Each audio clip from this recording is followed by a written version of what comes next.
Hi, Gary here.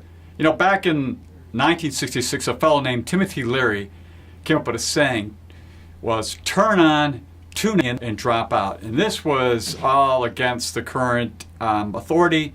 Vietnam War was starting up and a lot of other things were happening. And so all these hippie communities started up where people became agrarian society and living off the land. I think of that when I've look at what's happening now as a counterculture move to society in the FIRE movement. If you know what that is, it's financial independent retire early movement that a lot of younger people are now doing the same thing. Great ideal. Hey, let's get out of this. Let's not become part of the machine. It's against authority. Kind of very similar approach to doing it.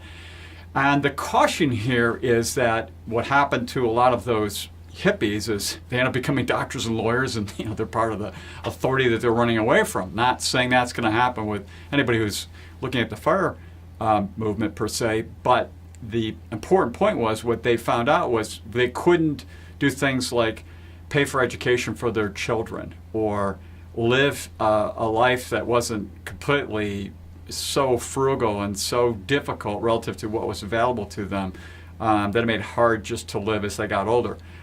Looking at inflation, they couldn't keep up because of the cost of goods and services rising. There's a whole litany of things that take place, and although some will be able to get through and make it and be able to do that, majority of those who are trying to do that retire early may not be able to accumulate enough assets to be able to make it out into the age 100. That's kind of seems like the new age for anybody who's under the age of 30 today, at least with modern science. Is a lot of years if you retire at 35 or 40, 60, 70 years you have to make it through with inflation and everything else. It's going to make a huge difference. So be careful about buying into any kind of a fad if it doesn't ultimately fit the long-term objectives you have. Although it sounds wonderful and there's a great purpose behind it and it may fulfill many things you do, it's kind of like backing off a bit. Maybe you don't have to become a doctor or a lawyer, but backing off a bit to be able to then meet the fulfillment of why you want to retire early in the first place. And maybe it takes a little longer and you get to where you want to go. So until next time, enjoy.